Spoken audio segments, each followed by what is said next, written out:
Alright, kakati no munanga ate ntandise wali ne Spice Diana kwesa ne Fake Farm Maker bekoze munanga ate ebintu mu katambi ku side yemu wali munanga ate Bianca kyali mu kwekola munanga ate wali e Kenya Kikambwe agamba nti bannange lwaki munjogerera nnyo okutuuka munanga ate ku point eyo lwaki temunyamba nenva munanga ate mu mbeera bwenti gye ndimu bannange bibadde bingi nnyo byayogedde. Rema Namakula avuddeyo ko n'ayereezi ng'oluyimba lwe vidiyo muganda wange maanyi bamuta Jaminati nsinza ku Jaminati yogi wabula kansoka nkutegeeza ekintu kimu kyokka ndi kasita obeera nga tonaba kulayikinga vidiyo ogirayikinge kw'ossa ate n'okusubscribinga. Ntandise munanga ate ne Fake Farm Maker kw'ossa ate ne Spice Diana mu katambi kano akabadde kakute munanga ate akati kaakati nno olunaku olwaleero Spice Diana babaddeko ko ne performance munnange wali ne Fake Farm Maker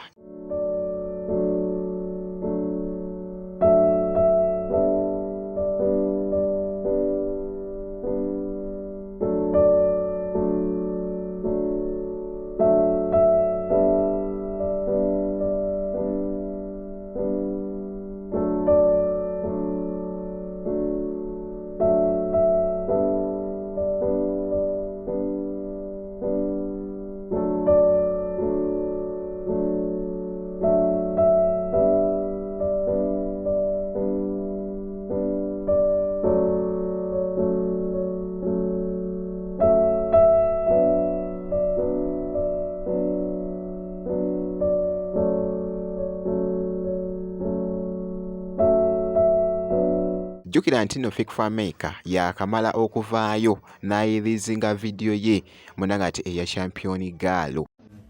Twakamaliriza okushootinga vidiyo yaffe ey'oluyimba lwa Champion Girl. It's been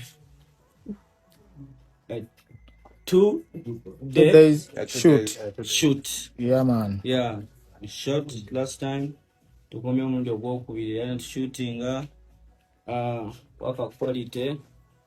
Sagala nnyo kwogerera nnyo bintu byakabi bintu ebyakabi tebabyogerera nnyo kituufu ekyo babyeyogerera yeye kibadde kyakabi nnyo okukola naawe iVash Cloud9 Films yeye kyakabi nnyo okukola nammwe. I'm so happy. Kaakati nno akatambi koolaba it was a challenge naye muganda wange ebadde vibe yennyini gabadde maanyi nga bwogezako okulaba wali Fake Farm Maker n'asukka munanga ate n'azinamuko ne Spice Diana naye wali munanga ate ndabi wali ekibadde mu comment section nti Spice Diana jo nengamba bannange abantu bambi baagala munanga ate Spice Diana wali wonna so nga nkongeddeyo ko wali munanga ate omukyala Rema Namakula avuddeyo ko n'ayerezinga vidiyo y'oluyimba lwe munanga ate wano era nga avuddeyoko n'assaayo munanga ate ebifaananyi actually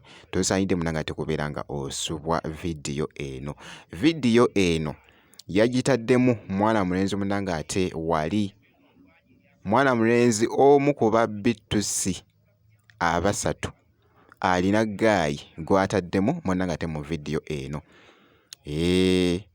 era nga kasita obeera nga tonaba munanga ate kucekinga ku vidiyo ye genda kati ogicekinge ku YouTube.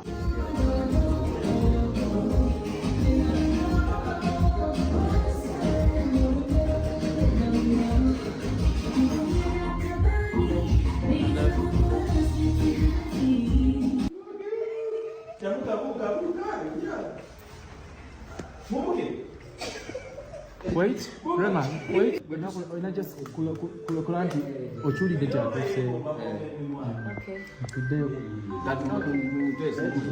Bwenyingira era nga abagalana haaga mutambule muveewo tutula mutula